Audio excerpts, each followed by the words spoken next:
All right, let's welcome in a very special guest. Actually, I think the first professional golfer that we've had on the Old Man and the Three. Adam Scott, not the actor. Adam Scott, the wonderful golfer. Adam, thanks for joining us, man. No, thank you. It's really, really an honor to be on here. We have an exciting announcement to make. Today, we are announcing that Adam is going to be doing a podcast. It's called Fair Game, featuring champion golfer Adam Scott. You're going to be doing under the 342 production umbrella. It's going to be a 5-episode miniseries, very Masters-centric. Why did you want to start this pod specifically around the Masters? Well, yeah, thanks very much. It's exciting for us to do this Fair Game pod and see where things go with it. But the Masters, I guess, is the biggest thing in golf, really. Biggest tournament in golf, and somewhat synonymous with me, seeing I won the Masters in 2013. And certainly for the golf fans out there, probably going to give some pretty good insight into what goes into the lead up to the Masters. And hopefully we can get this sorted so we can take a little inspiration from you, but maybe get some stuff while the week plays out. Hopefully you play well and you decide to continue to complete the 5 episodes. That's the risk we're running at the moment. You're going to get less. Inevitably, unless you win the tournament, there's going to be at least one person that says to you, hey, buddy, maybe stop podcasting so much and work on your golf game. I get it. Yeah. We all get it. Yeah, I bet. But yeah, I think we're going to have some pretty good stuff to go with. The tournament stuff will be interesting. Of course, I've got to, the thing with doing it during the tournament is I don't set my schedule and we play always the next day. So, we're kind of doing the best we can. It's a little bit on the fly. And if it happens during the event, then it happens. If it doesn't, then hopefully it's not too big a letdown, but we'll certainly be kind of wrapping things up straight after the event and getting whatever emotions I have and on my own play, but also some thoughts on everything else that went down that week. I think it's going to be fascinating. You obviously, you're not going to come on my show and spoil what you're going to talk about on your show. So we'll look forward to the sort of behind the scenes and the inside scoop of what Masters weekends is like for a top golfer. But just in general, from a fan's perspective, I've been a golf fan, for about 20 years. I've played on and off. I've recently got rebitten by the golf bug. And for any golf fan, casual fan, super fan, it's all about the Masters. The Masters is sort of the Super Bowl of golf. What is it about the Masters that makes it so attractive to fans? And from your perspective as a player, what makes it so special for a player?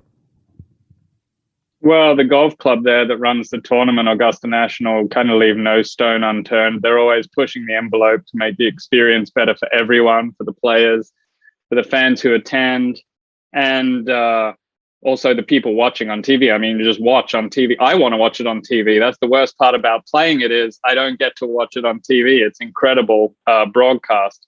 Now I think you can watch every player hit every shot, which is fun for the people who aren't usually on TV, that their supporters can watch them play every shot. So, I think the other interesting thing with Fair Game, and I'm not going to spoil everything like you said, but Ben and Eric, who are going to be on there with me, are kind of your regular golfers. So hopefully some good insight and maybe bridge that gap a little between just another like inside golf podcast or inside the game kind of thing. And we kind of have something a little different than that's already out there. That's the idea anyway. Adam, what does the month of March look like for you? And I know you'll get into a little bit on the show of this, but what does the month of March look like for you from a preparation standpoint?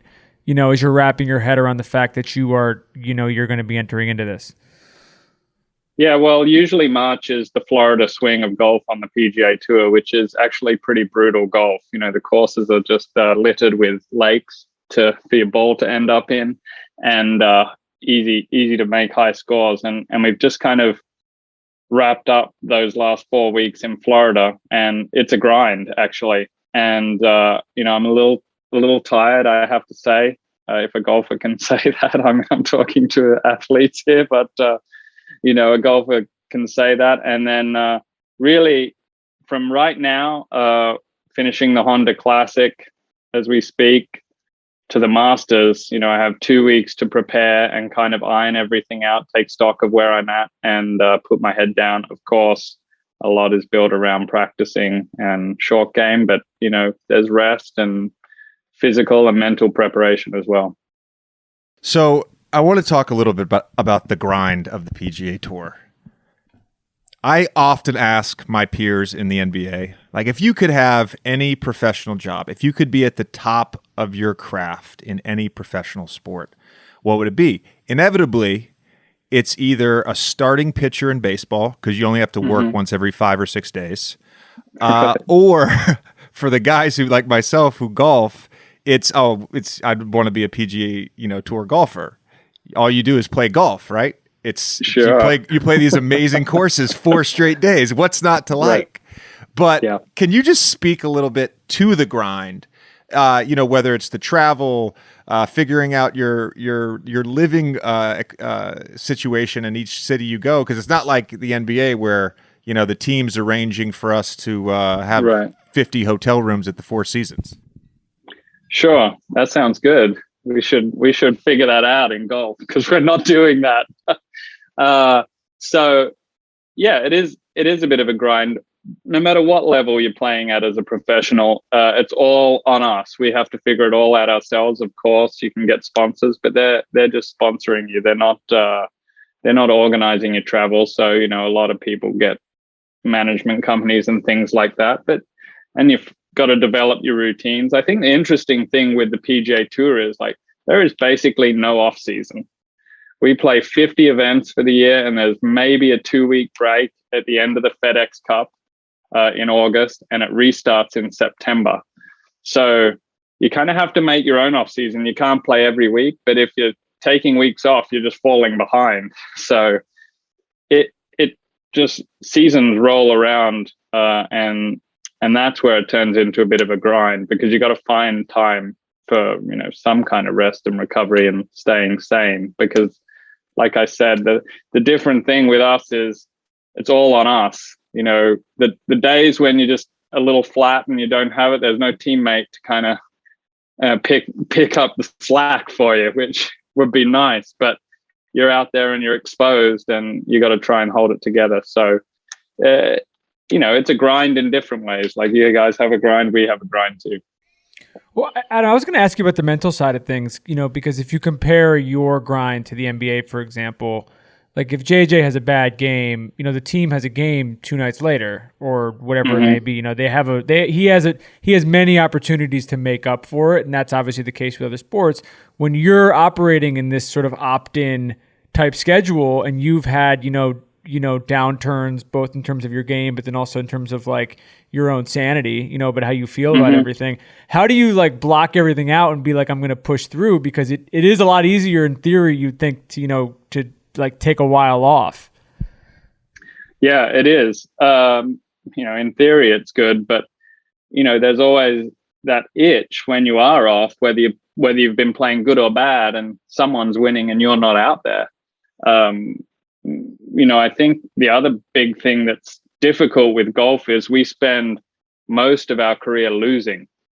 Even Tiger Woods, when he was so dominant for 15 years, won 30% of his events, which is almost unheard of in golf. But he's only winning 30%, and he's probably the greatest player ever. So, you spend a lot of time losing. It's a lot of failing. It's a lot of stuff to process, and in that quest to kind of get better and win. Why is it so hard to win? I mean, obviously, I get it. You've got like a 1 in 50, 1 in 60 chance every week, but the consistency in golf is a little bit different than other sports, and even in individual sport. Let's say like tennis, where it's consistently, 3 guys in the men's game. For a long time, it was Serena. There's a bunch of young women stars in tennis that now are dominating as well. But it seems like golf, it's year to year, it's month to month. It's like guys get on a hot streak, but no one's really ever kind of done, I guess, what Tiger did for the better part of 16 years. Right. So, yeah, that just makes what he did even more special, really. I mean, I think the young hotshots out on the PGA Tour today are finding out just how good Tiger was when they were watching him on TV. And he contributed to them being great players. But, to put some things in perspective, like when some of these guys are racking up wins, Justin Thomas, one of the best players out there, he's won 14 times. He's about 28 years old. Tiger won 70 PGA Tour events at 33 years old. I mean, it is outrageous stuff to think about what he was doing. And that's not to put anyone down. It's just remarkable where he took it to. So, golf is in a really good spot, but the reason no one's dominant is so much science and information has come into the game over the last 10 years. That separation now is much harder. And we're teeing off with like 140 guys every week. And, almost any one of them could win any given week if they get it right. You're not necessarily playing head to head. In tennis, at least you're head to head. And even if you're not winning tournaments, you could be winning a few matches. For us, I tee off sometimes 7:30 in the morning. I'm playing against a guy teeing off at 2:00 in the afternoon. I mean, it's not even almost the same day. You have to get a little bit of luck on your side sometimes in golf. You got a chance to play a bunch against Tiger and saw him, the young Tiger, just the talented, raw, pre any sort of physical ailments. Is there anything that stands out for you? Any memories of young Tiger when he was, at one point he held all four majors. I think that was like 2000 and 2001 when he won the Masters in 2001. But just that streak when he was young and so dominant and so much further, I think, ahead of the field in terms of driving distance and ball striking and whatnot. Right. Yeah, I mean, you're touching on all of it. He pushed his game so far, so quickly. Everyone was kind of in shock. I'm a few years younger than him, but I got to play a lot with him back then because we were coached by the same coach. And he was longer and straighter. He hit his irons better. He chipped incredibly well for a young guy, and his putting was incredible. His mental game was probably, although the other things were great, his mental game was like at a whole nother level than we'd ever seen in golf. We'd never seen this, or maybe Nicholas had it, but it was like almost a generation removed and wasn't talked about so much. But I played a lot with him early on, and I just wasn't really prepared to like even put my game up against him. And when we'd play practice rounds together, he'd just ruin me in the practice rounds. And it was good in the long run, but at the time it really affected my performance in a negative way. You would hope it would like spur you on, but it was demoralizing. I mean, he was just kicking everyone's ass. I wanted to ask you about the recent comments Rory McIlroy made just about chasing speed, and he said a lot of it had to do with what Bryson did last year, and there was such a reaction to prime Tiger Woods. He was maybe one of the first golfers who was like, I'm going to be a ripped golfer, and so then all of a sudden guys started working out. They literally changed course layouts, if I'm not mistaken, because of the way he hit the ball. And so it's kind of a twofold question, but just in terms of the way you train, how has that changed over the course of your career? And then where you sort of stand on Rory's comments about chasing speed and how that can affect your game? Yeah. As far as my training goes, I kind of got lucky early on and had a great trainer from Australia who had a really good philosophy, and it was just pretty much simply strength in rotation. And I think that's a nice, simple way to think about golf. Obviously, turning and stuff, that's a good thing. A lot of stuff has moved on since then, but I've kept a fairly consistent training routine my entire career. At times it's a bit of this or a bit of that, of course, but the philosophy's been the same. my take kind of with where things have been pushed, Bryson's pushed things in a completely new direction with this chasing speed on the PGA Tour. And, for me, it's kind of a young guy's game, that chasing speed. The old 40-year-old body doesn't chase a lot of speed. I've either got it or I don't at this point. And, I've seen Bryson up close hitting the gym, doing his speed training. And, I just don't know that my body's not going to hold up to that. So, I'm going to let him go after that and pick my weeks where I can get the better of him. And but it's interesting. Everyone loves to hit it long. I mean, I'm sure if I offered you 15 more yards, you'd be like, yeah, tell me how to do that. So everyone's interested, and for sure, it's easy to get sucked into what's going on. Here's a guy doing something different, having results. Obviously, Rory incredibly honest with his comments about getting taken down that path a little bit and it having a negative effect on his overall game. Yes, he hit it further, but it's not showed the results. So you've got to kind of stay with what's true to yourself and not hurt your own strengths when you go fiddling around with stuff. For anybody listening, if you want to gain an artificial and fake 15 yards on any club, just go get fitted for clubs and hit on the fitting track, the TrackMan at the fitting place. Because I swear that TrackMan is juiced. I swear. Have you heard that before? Have you heard that complaint before? It's a good tactic for selling a new set of golf clubs. That's for sure. Oh man. I'm going to ask you about courses because you're playing the Masters, and it's one of the most iconic courses in North America. It's usually ranked by Golf and Golf Digest in the top 5 or top 10 in the country. Do you have a favorite course on tour? On tour, my favorite course. I kind of put the majors aside. They usually move around. I mean, obviously Augusta's at Augusta every year. The Masters is. But Riviera in LA is my favorite course on tour. I just love it. It was phenomenal this year. The best it's ever been. It's been getting better and better the last few years.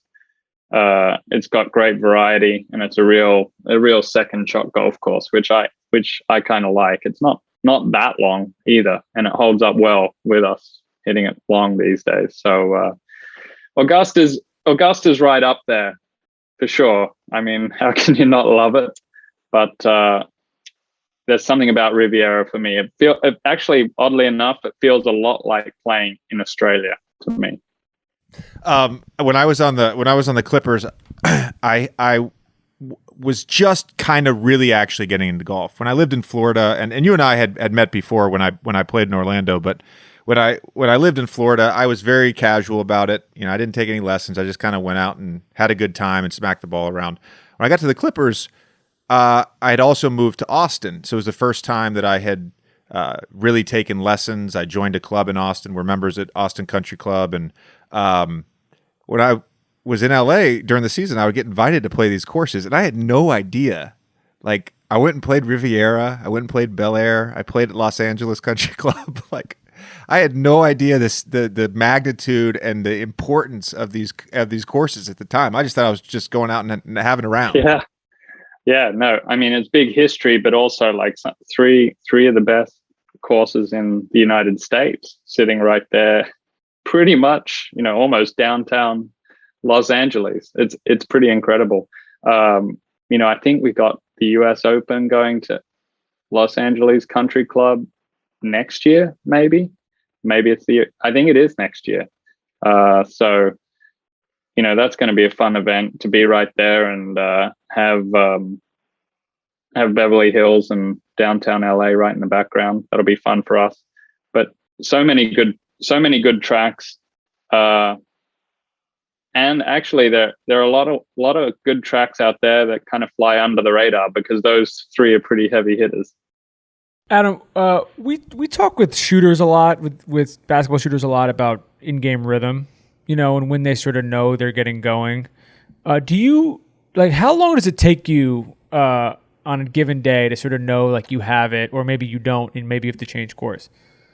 Yeah, I think it wouldn't take you too long. I mean, most of the time, you kind of know, you get 1 or 2 holes to settle yourself down. You kind of cut yourself a little slack. You bring the expectations down. You don't come out all guns blazing on the first necessarily. So, after a couple of holes, when I really feel like you've settled down, you know where your rhythm's at for the day and how much you can go for it. And then, it really is about management after that. When you're on, you got to take advantage of it, because there's probably 10 guys on every day out there shooting a good score. So you got to go. Otherwise you get left behind. I sometimes compare the golf swing to a jump shot. And I wanted to see if I'm right or like not that far off on this. So shooting for me has always been some semblance of good form, repetition, just the practice and the ability to have a repeatable motion that leads to a successful shot. And then from those two things, you get sort of confidence. And it all builds around sort of the muscle memory of just doing it over and over again. Mm-hmm. I would say a golf swing is very similar to a jump shot. Yeah, absolutely. I think the one thing that you don't get given in golf is the reactiveness. You don't get that reaction where there's that constant motion, because although the ball might come to you and then, you get set and you go through everything you've practiced for the repetition, there's some reaction, wherever the ball's coming from. When the ball's just sitting still on the ground, it's the only thing it's going to do is what I tell it to do, or you tell it to do when it's sitting there. And the big thing I work on is like trying to get reactive a little bit. So I'm not so static. Even when I'm processing the whole shot, it's like get your instincts to engage. And I do exactly the same things. It's repetition, some good technique so it can repeat, and the confidence comes. But I also want to react a little bit as well, and not get so bogged down in where this club's going to move exactly. It doesn't matter. It's like I've got to see the shot. Like you're gonna see the shot in a split second and take it. And that's kind of how, without rushing it, I want to hit a golf ball. Yeah, that's a good way to put it. The only static play in basketball is a free throw. Right. And I always say this, but the free throw is basically a mental exercise.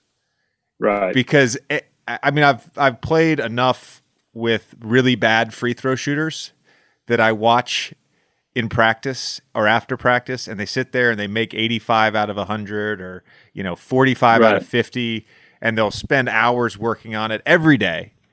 And then they get in a game and they're shooting 47% from the line, and it's just they can't get past the mental hurdle. And so that is, I think, a great example of sort of that staticness that you're talking about. The other thing I was going to sort of mention for anyone that maybe is looking at the golf swing as Adam described, as just a very being in a static environment, is that it's really not, because there are so many variables to each shot. The way the hole is laid out, where the ball is relative to your feet, the wind. There's all these things that, and Aaron Rodgers once said, we're trying to master mechanics in imperfect environments, and there's probably no better apt description for that than playing 18 holes of golf. Oh yeah. I mean, you'd be lucky. You wouldn't get 2 shots the same in 18 holes of golf. So you're constantly adapting, and I think that's why that kind of reactiveness to everything and instinct is really important. But I'd be interested to hear from you, because you touched on the free throw. Like, I think free throws like putting, but I wonder what you would say. Like, how long a putt do you compare a free throw to? That's what I'd like to hear from you. Okay. Yeah. For me, I'm a 90% free throw shooter for my career. So that's 15 feet away. It's certainly not a 15-foot putt. No, let's bring it in. I would say for me, it's probably as like a me golfer, it's probably a 2.5 to 3 foot putt. Let's call it that. Right. But I'm curious for you, like for a professional golfer, what do you expect to make 90% of where do you expect to make 90% of your putts? I mean, I'm going to get pretty close, but I don't know exactly like the tour average. But at 90%, it's like 4 or 5 feet.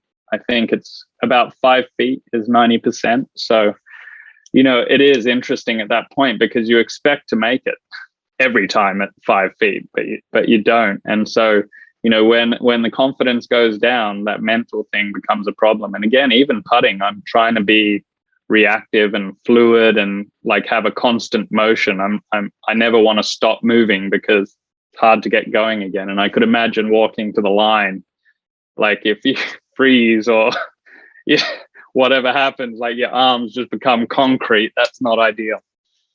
I've shot enough and I've practiced shooting enough in different sort of environments, whether it's, sprinting off a screen or shooting off the dribble. My defender's on my left side, my defender's on my right side. That generally speaking, when I shoot the ball, I think it's going to go in, i.e. I know what the ball is going to do. But for an amateur golfer, myself included, we stand over the ball and get ready to hit a 6-iron. And there's sometimes I'm getting ready to hit a 6-iron from 185 out, and I think to myself, I have no fucking idea what this ball is going to do. Right? Yeah. Does that ever happen to professional? Does it really? Does it really? Well, yeah. It does. I mean, it doesn't take much, even for pros, I think, to kind of lose the confidence and that doubt kicks in. Especially on tough shots. I mean, even just last week playing in Florida in the wind, there's water everywhere. And, all of a sudden you're just forgetting about the pin. You're just trying to keep the ball dry, Now you're playing such a defensive game. There's not a very good shot coming at that point. And keeping it dry would be a good result. But look, golf is a really hard game. It's really hard for pros. It's really hard for the amateurs. But I think you've got to fool yourself almost, like that attitude you take when you're on the court shooting from anywhere, anyhow. You've shot so many and you think everyone's going to go in when it leaves your hands. You almost have to just play golf like that. It's like you walk up, 6-iron 185, what? I just hit this to 10 feet, and why wouldn't I?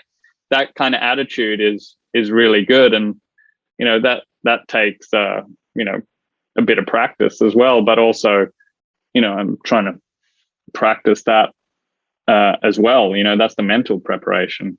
But all athletes I've spoken to, they get their confidence from the preparation as well. And then they know they're going to have a good game or a good match or whatever it is before they're even out there. Adam, I was going to ask you about 2013 when you won finally, because you had a bunch of close calls leading into that throughout your career. And when you talk about the confidence, as you're closing in, at what point it's obviously, like we talked about the difference between the 5-man on the court in a single sport. Like, at what point do you get shaky at all? Or are you just like the whole time you're like, I'm locked in, I've got this? Was there any doubt, or were you, or was there a little wobble? The big loss for me was losing the Open Championship in 2012, which was gutting. But I was on such a mission in my career at that point to win a major that, I got over it pretty quick. I was like, right, give me the next event. I won't do that again. That was kind of my mindset at the time. And then at the Masters, surprisingly, I was not so nervous at the end because you've been out there for 4.5 hours already. Like, you've got yourself kind of under control. And if you've got a chance to win, then things, you're generally playing pretty good. The confidence should be up. So I wasn't too wobbly that day, but it's always on a knife edge if it's close and it comes down to a putt here or there. And luckily that day I made 2 of the biggest putts of my life to finish it off on the 72nd hole and then in the playoff. But I talk about we're out there on our own. We do have a caddy, and my memories are strong of the communication I have with my caddy, like right down the stretch. If you look at me hitting the second shot into the 18th hole at the Masters that day, our communication is incredible, I think, and pretty cool to see. And that was really positive information coming to me because it's really the only other information we get. Does it mean more that the major you won was the Masters, especially what it meant for your country as well? Probably because I was the first Australian to win the Masters. And, we're pretty proud sports country down there. We love sports and we kind of think we're good at every sport, even basketball. I think Joe Ingles thinks he's the best player in the world. Just by default, like if we play the sport, the best at it. But, we've ticked most every major thing off the list of the sports we play and compete in, but we'd never won the Masters. Even the year before, I think Cadel Evans, he won the Tour de France, and the Masters was kind of like the last thing that we hadn't accomplished. So it was a big deal for Australia that an Aussie had won the Masters, and it's kind of that extra thing next to my name that I'm the first guy to do it. Being a professional golfer is obviously a grind, as we've talked about. It's also really hard to actually become a professional golfer. There's a bunch of tours, Korn Ferry Tour, for instance. There's some really great golfers that may never get a chance to be on the PGA Tour. And I assume that the sort of the card means something to you. But as you've gotten older, have you thought about what the end looks like? Are you going to be the guy at 62 still on the Champions Tour? Are you going to be doing other things? Well, I haven't thought about it that much, and I'm not going to say much. I've just spent the last few days with Fred Couples, who's incredible. He's also a Masters champion, and he's a good buddy of mine. We have a good time, and he's 61, playing incredible golf out there on the Champions Tour still. And it's refreshing for me to see a guy like that who's done it all in golf, still just loving the game at 61. So I wouldn't have imagined that I'd be that guy, but you never know. I mean, I wouldn't have thought Freddie is either, but he just loves golf. And I think that's the thing with the game. I mean, you just fall in love with it, you get hooked, and you can keep playing forever. So that's great. But other things, yeah, I'm doing a podcast soon, which is crazy.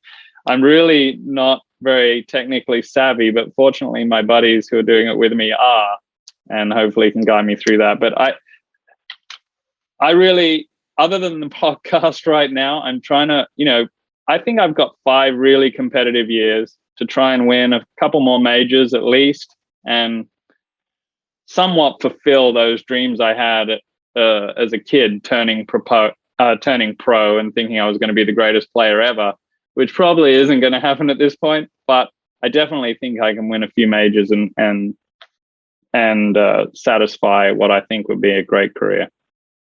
You were the number 1 player in the world at one point, though. And that's right. That dream I got to. Yeah. You got that. I've always I also play a little bit of tennis, and my wife is like super into tennis. And I think sometimes when I'm like playing with really good golfers or a really good tennis player, and I'm like, these people are not even ranked. And what is it like to be the number 1 player? Like, your ranking, like, there's no debate. You can't debate that. It's not like who's the GOAT right now. Is it LeBron? Is it Kawhi? Is it Kevin Durant? No, it's like Adam Scott's the number 1 golfer in the world right now. Yeah, no, it's a hell of an achievement. Really is. Number 1. There isn't anything better. And it's a hell of a lot of work to get there. Like, consistently playing at such a high level requires a lot. So it was a hell of an achievement for me. The only downside to being number 1 is there's only one way to go from there. And, it's inevitable ultimately that you get overtaken. But it was a fun push when it became a reality, because, to be honest, when I was 20 and I turned pro, Tiger was just dominating this thing. And really, for 10 years, that dream was not even a reality. It was like, oh, that's not going to happen. So it was a big bonus to kind of hang in there and finally get there. Adam, to that point, like, JJ is not going to play one-on-one against the guy that likes playing basketball. You know what I mean? Like, we've talked about, like, when he was in college or in high school, like, every once in a while he'd pull up on like an open gym or something like that. But basically, since he's gotten to the pros, like it's just not going to happen. You conceivably could just be playing with your buddies tomorrow, or not tomorrow, but you know what I mean. In the off season, when you're playing with just kind of normal people, like Ben, our friend. Like what's your what is your thought? What is your thought process?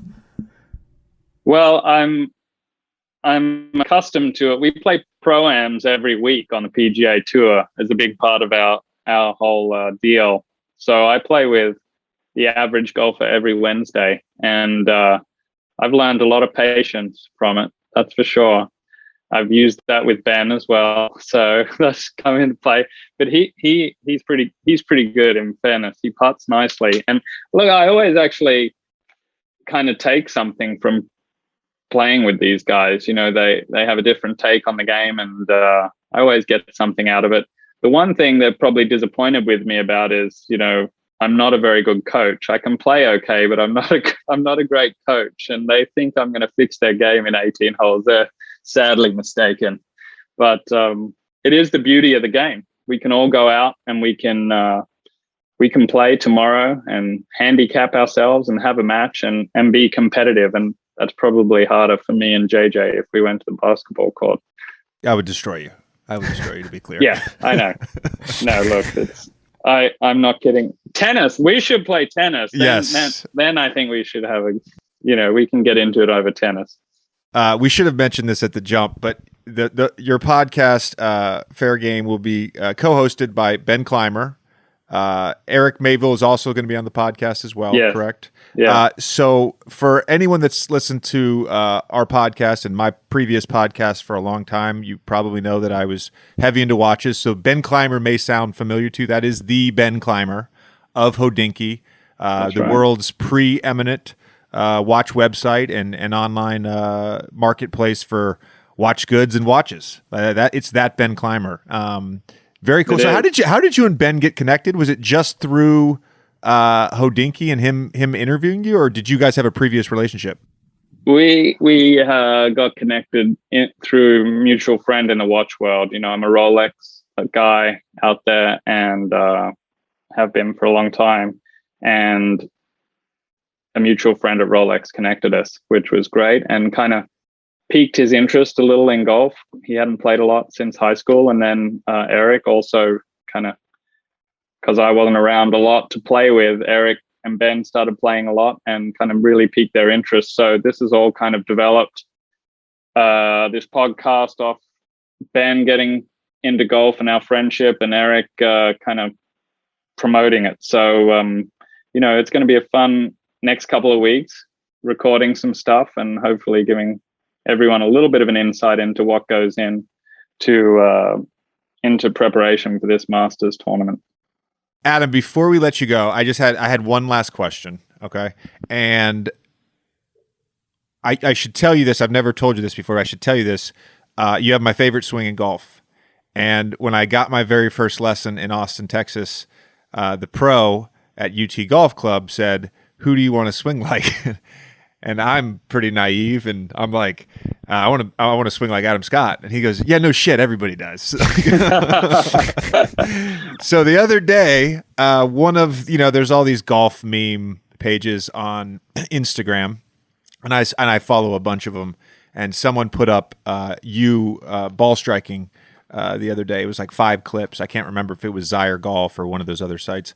And I just made the comment, "Best swing in the game." Which it's my favorite golf swing in the game. Thank you. And the Rory crowd, wow, the comments I got from the Rory crowd. Yeah. Yeah. Who has the best swing in the game? No, he's got no doubt, he's got a pretty loyal fan base. I love Rory's swing too. I love his whole game. I love DJ's game as well. I don't know. You're a very humble guy. You actually want to say that you have the best swing, I like my aesthetically pleasing swing. Aesthetically, maybe, yeah. It's not always the most efficient or effective, actually, but I love watching Rory, and of the guys out there right now, I love watching Rory and DJ swing the club. I mean, DJ is fluid. It's not your completely orthodox golf swing. but man, he gets it done, and it's nice to watch too. It's like effortless power. So that's nice. You like my swing. Some days I like my swing too, and hopefully I'll like it a lot upcoming in the Masters.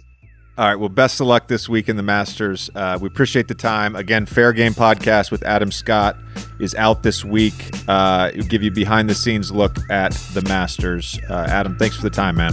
Thanks, No, Adam. thank you. Thanks for having me on, guys.